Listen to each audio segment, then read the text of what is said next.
Friends, ఈ వీడియోలో కనబడుతున్న గిత్త వచ్చేసి ఇది తెలంగాణ రాష్ట్రం జోగులాంబ గద్వాల జిల్లా రేపల్లె గ్రామంలో నిర్మించిన 6 పల్లె విభాగంలో సీతారాములు గారు పెద్దనెల్లటూరు గ్రామం గోనగండ్ల మండలం నంద్యాల జిల్లా.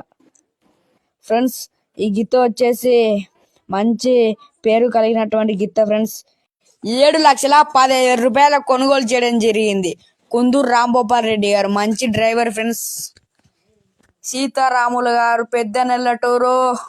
ఇదైతే మంచి కాంపిటీషన్ చేస్తారు రేపల్లె గ్రామంలో 6 పళ్ళ విభాగంలో. ఈరోజైతే 2వ బహుమతి సాధించడం జరిగింది సీతారాములు గారు పెద్దనెల్లటూరు. ఫ్రెండ్స్, ఇలాంటి వీడియోస్ కోసం మన ఛానల్ని తప్పకుండా సబ్స్క్రైబ్ అయితే చేసుకోండి friends. Thank you for watching. Next వీడియోతో మళ్ళీ కలుద్దాం.